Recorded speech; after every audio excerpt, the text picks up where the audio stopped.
नमस्कार दोस्तों, मेरा नाम है प्रदीप चौहान। बात समझनी है तो पूरी सुननी होगी। ये बिहार का अपमान कर रहे हैं, ये गुजरात का अपमान कर रहे हैं, ये मेरी माँ का अपमान कर रहे हैं, ये मेरी जाति का अपमान कर रहे हैं, ये बजरंग बली का अपमान कर रहे हैं, ये सनातन का अपमान कर रहे हैं, ये राम का अपमान कर रहे हैं, ये इसका अपमान कर रहे हैं, ये उसका अपमान कर रहे हैं। दोस्तों, ये आवाजें और ये जुमले कुछ सुने सुनाए जैसे नहीं लगते। ऐसा नहीं लगता कि ये तो अभी हाल फिलहाल में ही सुने हैं हमने। जी हाँ, ये सारी बातें एक ही श्रीमुख से आपने सुनी हैं और वो हैं देश के प्रधानमंत्री नरेंद्र मोदी।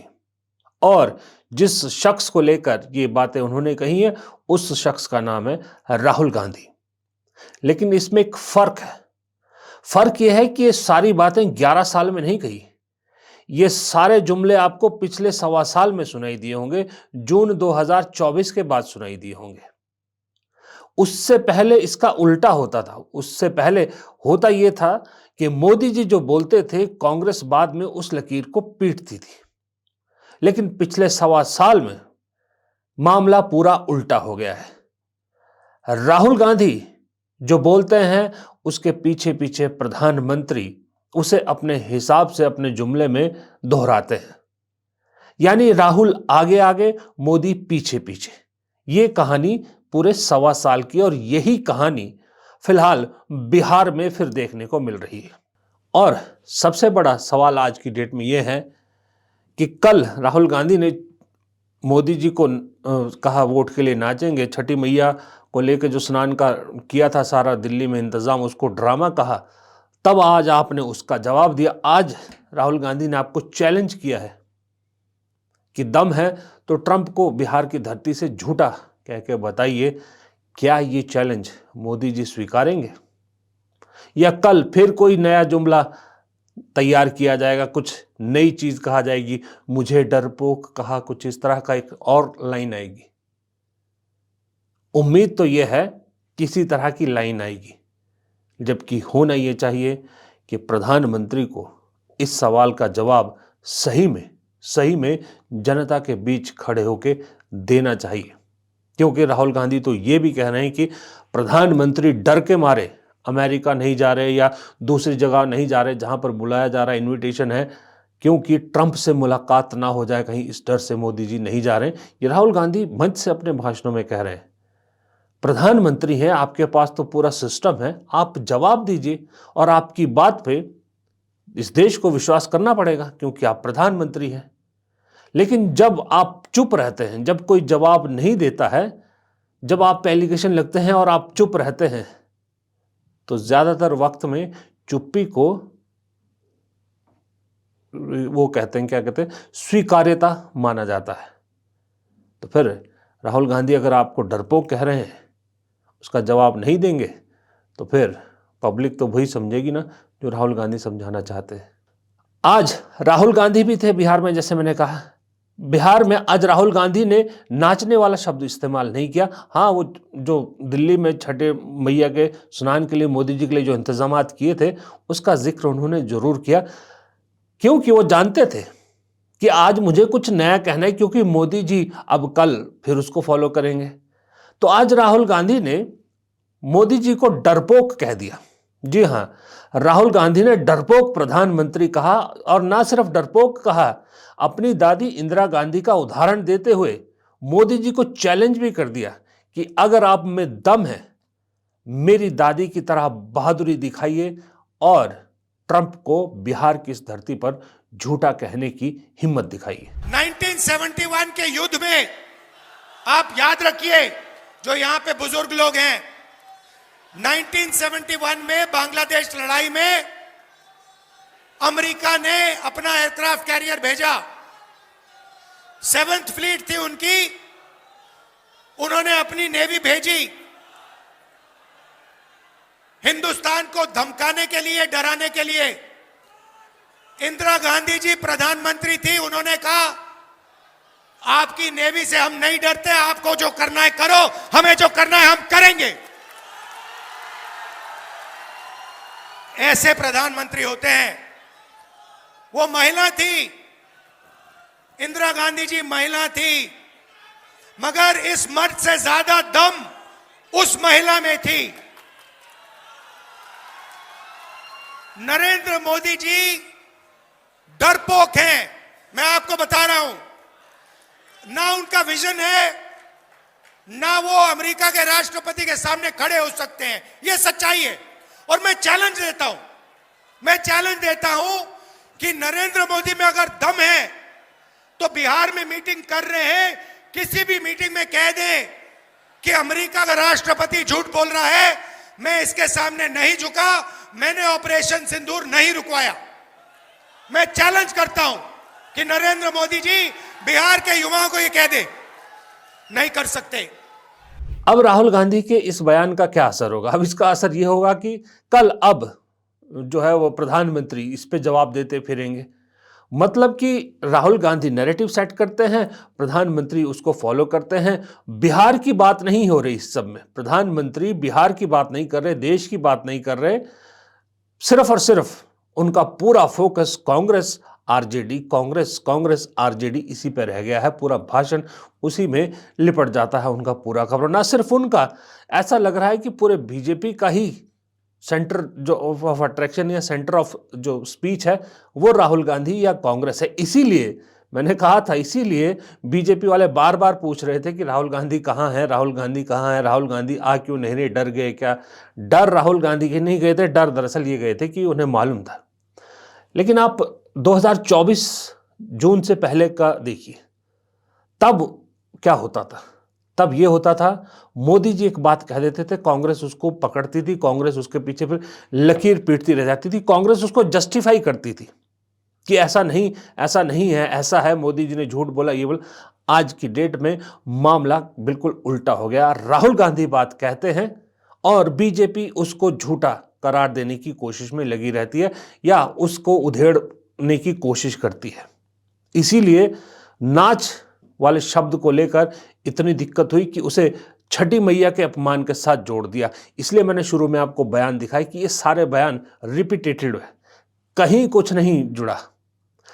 याद कीजिए, कुछ महीने पहले राहुल गांधी के यात्रा के दौरान प्रधानमंत्री की मां के अपमान का मुद्दा उठाया गया था, बिहार बंद तक करा दिया। पहली सरकार ऐसी थी जिसने अपने ही सरकार के होते हुए राज्य बंद करवाया था। क्या असर हुआ? कुछ नहीं। कहाँ है वो मुद्दा आज? किसी को नहीं मालूम।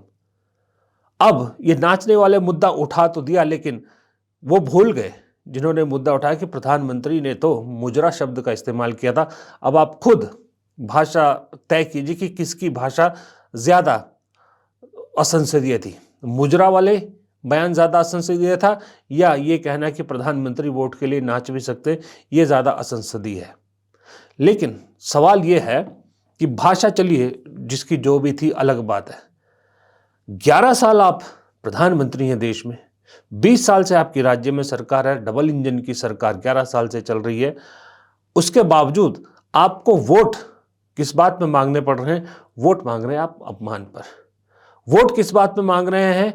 आज से 30 साल पहले के लालू यादव के राज का, उसमें जंगल राज करके कह रहे हैं। वोट किस पे मांग रहे हैं आप? उससे भी दशक पहले कांग्रेस के राज की बात कर रहे हैं। अपने 20 साल का हिसाब किताब नहीं दे रहे हैं, अपने 11 साल के अचीवमेंट नहीं बता रहे हैं और आगे क्या करने वाले नहीं बता रहे। बयान आ रहे हैं कि बिहार में बड़े उद्योग इसलिए नहीं लग सकते क्योंकि जमीन नहीं है। तो राहुल गांधी कह रहे हैं कि फिर अडानी को 1 रुपए में जमीन कैसे मिल रही है? इस सवाल का कोई जवाब नहीं। फिर आप कहते हैं कि डाटा फ्री देकर रील रोजगार से जोड़ देते हैं आप। राहुल गांधी कहते हैं उसका पैसा तो अंबानी को जा रहा है, इसका कोई जवाब नहीं है। फिर आप कहते हैं कि बिहार को जो है वो, अगर आरजेडी कांग्रेस की सरकार आ गई, महागठबंधन की सरकार आ गई, फिर जंगल राज आ जाएगा। राहुल गांधी कह रहे हैं कि हम वादा करते हैं कि जिस दिन बिहार में महागठबंधन की सरकार और दिल्ली में इंडिया गठबंधन की सरकार आ गई तो इसी नालंदा में, बिहार के नालंदा में दुनिया की सर्वश्रेष्ठ यूनिवर्सिटी बना के दिखाएंगे। इसका कोई जवाब नहीं। सवाल बहुत है, जवाब किसी का नहीं है। लॉ एंड ऑर्डर पिछले 20 साल में कितनी खराब हुई है, पिछले 20 साल में क्या हुआ है, वो दरभंगा का एम्स कहाँ गया जो बड़े जोरों शोरों से जिसका ऐलान किया गया था? कोई जवाब नहीं है।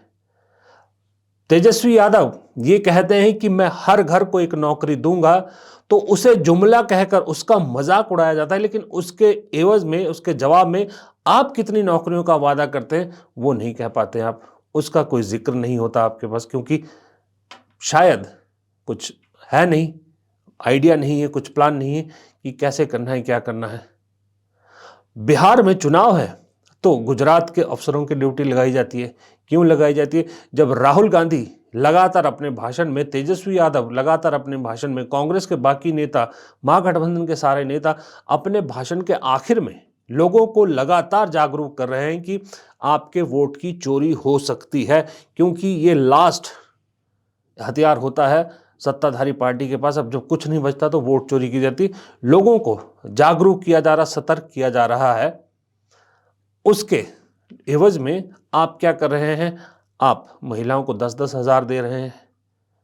पहले जो दिया वो तो चलिए चुनाव की आचार संहिता लगने से पहले दिया, लेकिन आचार संहिता के बाद भी कईयों के खाते में जा रहे हैं और लोगों को ये नहीं बताया जा रहा है कि ये उधार है, कोई मुफ्त नहीं है, ये उधार है, वापस भी लिया जाएगा। तब इसका कोई जवाब नहीं है। अब बिहार में कल राहुल गांधी मैदान में उतरे, पहली बार चुनाव प्रचार में उतरे। मोदी जी तो उससे पहले भी जा चुके थे, लेकिन राहुल गांधी ने मोदी को फॉलो नहीं किया। कल जो राहुल गांधी ने बोला उसके तुरंत बाद पूरी बीजेपी राहुल को फॉलो कर रही थी और आज मोदी जी भी उसी लाइन में जुट गए। कल राहुल गांधी ने कहा कि मोदी जी वोटों के लिए कोई भी ड्रामा कर सकते हैं। छठी मैया पूजा का भी उन्होंने ड्रामा किया था और पब्लिक से कहा अगर आप कहोगे तो वोटों के लिए वो स्टेज पे नाच भी लेंगे। बस राहुल का इतना कहना था कि सारे टूट पड़े उन पर और अपने हिसाब से जोड़ने लगे। हालांकि मुंह तोड़ जवाब उसी वक्त मिला जब मोदी जी का लोकसभा चुनाव का मुजरे वाला बयान लोगों के सामने आ गया, जहां उन्होंने इंडिया गठबंधन को मुजरा करने वाला कहा था। खैर, यह बात अलग है। आज राहुल गांधी और मोदी दोनों बिहार में थे। कल की राहुल गांधी की जो रैली हुई है या राहुल गांधी ने जो बोला, आज मोदी जी पूरे भाषण में जितनी उन्होंने सभाएं करी 70% सिर्फ और सिर्फ उसी पे बोले। उनके पूरे भाषण का लब्बो लबाब 80 से 85% आरजेडी कांग्रेस ही रहा। उसमें से 70% राहुल गांधी की बातों को ही दोहराया। यानी राहुल गांधी ने जो कल नैरेटिव सेट किया, मोदी जी आज उसी को फॉलो कर रहे थे, उसी लकीर को पीटते नजर आए। और राहुल गांधी ने कल जो एक चीज सेट की उसका असर मोदी जी पर साफ दिखा जब वो तिल मिलाए से दिखे, जब राहुल और तेजस्वी की बात करते हैं। छठी पूजा को लेकर जो उन्होंने बोला वो तो आपने सुना होगा, बहुत सारे लोगों ने सुना दिया, लेकिन ये भी आप देखिए कि राहुल और तेजस्वी की जोड़ी को लेकर कितनी छटपटाहट मोदी जी में है, क्योंकि महागठबंधन में कितनी खटपट चल रही है इसकी चिंता राहुल गांधी को करनी चाहिए, लेकिन चिंता कौन कर रहे हैं? प्रधानमंत्री। जमानत पर चल रहे इन दोनों युवराजों ने कल ये दिखाने की बड़ी कोशिश की कि उनके बीच कोई मनमुटाव नहीं है, कोई झगड़ा नहीं है, लेकिन इन्हीं लोगों के लिए कहा गया है, ऊपर से तो दिल मिला, भीतर फाके तीन। साथियों, इन्हें जो चीज एक साथ ले आई है वो है सत्ता का लालच। इन्हें किसी भी तरह बिहार की सरकार पर कब्जा करना है। एक और चीज आपको जाते जाते फिर बताता हूं मैं। आज सोशल मीडिया पे एक और चीज बड़ी वायरल हो रही है। आप ये बताइए, जब राहुल गांधी हर जगह ये कहते हैं कि भारत में कोई फोन नहीं बनता, जितने हमारे हाथ में मोबाइल है सब मेड इन चाइना है, जब राहुल गांधी ये बात कहते हैं तो उन्हें क्या कहा जाता है? उन्हें कहा जाता है देशद्रोही, उन्हें कहा जाता है देश के खिलाफ बात करते हैं। लेकिन आज यही बात वही गोदी मीडिया की जो एएनआई एजेंसी है उसके पॉडकास्ट में एचसीएल के को चेयरमैन अजय चौधरी, एचसीएल बड़ी कंपनी है, वो चौधरी भी यही कह रहे हैं कि भारत में फोन कोई नहीं बनता, जितने फोन है सिर्फ असेंबल होते हैं, स्क्रूड होकर आते, उन्हें जोड़ने का काम किया जाता है। आज वो एचसीएल के को फाउंडर ये चीज कह रहे हैं। तो राहुल गांधी की एक और बात में सच्चाई की मोहर लग गई ना। अब HCL से ज़्यादा तो कौन बताएगा इसके बारे में, जो खुद इस लाइन में है, टेक्नोलॉजी को लेकर जो सारी चीज़ें हैं, वो तो ये भी कह रहे हैं कि भारत में जितने CCTV है, सब कुछ है, सब चाइना से आता है और डाटा सारा चाइना के पास जाता है। HCL के जो कोच फाउंडर है अजय चौधरी, वो तो ये भी कह रहे हैं। अब क्या जवाब है? अब क्या अजय चौधरी भी देश विरोधी बातें कर रहे हैं, देशद्रोही हो गए हैं, या वो सच्चाई का आईना दिखा रहे हैं जो राहुल गांधी दिखाते हैं? फिलहाल इस वीडियो में इतना ही। अगर वीडियो पसंद आया तो लाइक ज़रूर कीजिएगा। आपके लाइक करने से बहुत मदद मिलती है, मैं रोज़ कहता हूँ।